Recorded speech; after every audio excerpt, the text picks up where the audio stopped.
After presence settles, after effort quiets, another assumption begins to loosen. Motivation, not energy, not movement. Motivation as the internal push that tells you why you should act. For most of our lives, motivation feels essential. We're taught to cultivate it, to find our reasons, to stay inspired, to keep ourselves moving. Without motivation, we fear stagnation. If I don't want to do something, will it still happen? If I'm not driven, will I stop caring?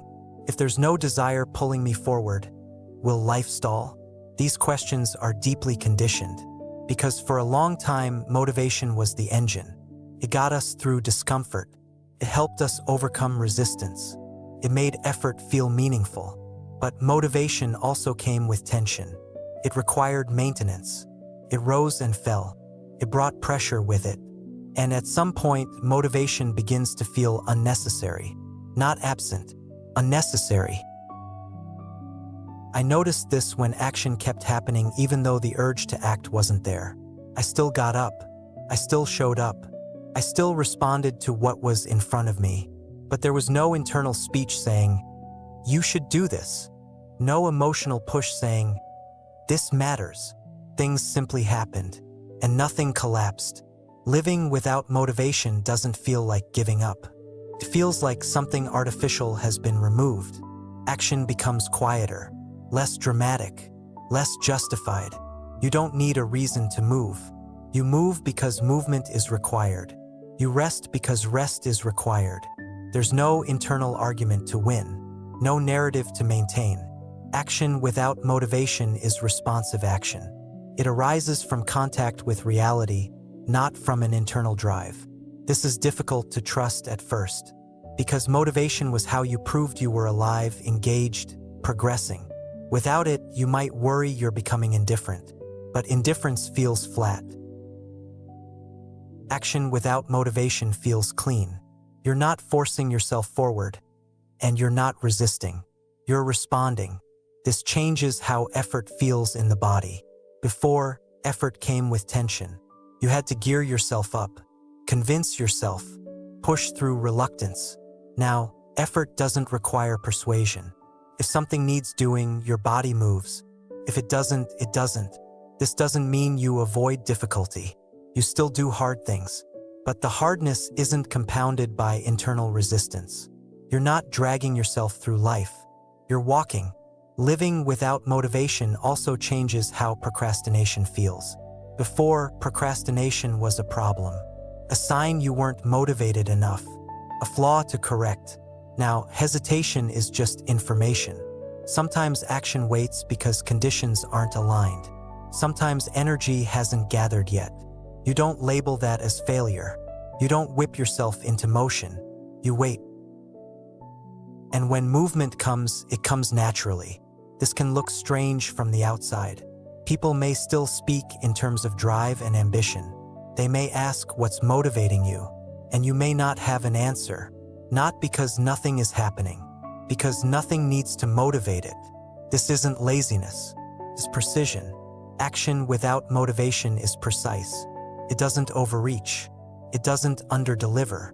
It does what's needed and stops. There's no extra push to justify your existence. Living without motivation also changes how you relate to goals. Goals still exist. Plans still form. But they're not infused with identity. You're not becoming someone by achieving them. They're just reference points for coordination. If a goal dissolves, you adjust. There's no internal collapse.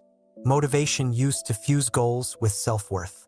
Without motivation, goals lose their emotional charge. They become practical, and practicality is freeing. You're not riding emotional highs and lows to stay in motion. You're steady. This stage often brings a quieter rhythm to life. You're not constantly revving the engine. You're moving at the speed of necessity. This can feel slower, but it's more sustainable. Motivation burns hot and fast. Responsiveness burns clean. Living without motivation also affects how you relate to creativity. Before, creativity often depended on inspiration. You waited to feel motivated. You waited for the spark. Now, creativity happens when it happens. You don't force it. You don't wait for it. You respond when it appears. And when it doesn't, you're not frustrated. You're not missing anything. Creativity isn't something you summon. It's something that moves through when conditions allow. Action without motivation allows those conditions to arise naturally. This stage can feel strangely ordinary. There's no inner drama around action. You don't feel heroic for doing things. You don't feel guilty for not doing them. You're not tracking yourself. That lack of self-tracking creates a surprising amount of peace, because so much stress came from monitoring whether you were doing enough. Without motivation as a metric, there's nothing to measure. You're either responding or you're not, and that's clear. Living without motivation doesn't mean you never feel desire again. Desire still arises, but it's not the engine. It's just another movement. Sometimes desire leads to action. Sometimes it passes. You don't organize your life around it. This makes desire lighter, less demanding, less entangling. You enjoy it when it's there. You don't chase it when it's gone. This also changes how you relate to discipline. Discipline used to mean overriding yourself, doing what you should despite how you feel. Now, discipline becomes alignment. You do what's appropriate because it's appropriate. There's no inner conflict to overcome. That doesn't make action easier. It makes it cleaner. Living without motivation also reveals how much exhaustion came from self-coercion. You were always convincing yourself to keep going. Without that internal negotiation, energy returns. Not in bursts, in steadiness. You're no longer splitting yourself into a part that pushes and a part that resists. You're whole, and wholeness moves differently. This stage can be uncomfortable socially. We live in a culture that worships motivation. People celebrate drive, passion, hustle. Action without motivation doesn't look impressive. It looks calm. It looks unremarkable. And that can feel vulnerable if you're used to being seen through effort. But what you gain is integrity. You're no longer acting to be perceived a certain way. You're acting because life asks you to. This integrity is deeply grounding. You're not divided. Living without motivation also changes how you rest. Rest no longer feels like something you have to justify. You don't rest because you're burnt out. You rest because rest is needed. There's no guilt, no bargaining. Rest becomes part of movement, not its opposite. This creates a natural rhythm. Action, rest, action. No story attached. Season 3 is about life lived after the inner machinery quiets. Presence remains. Action remains.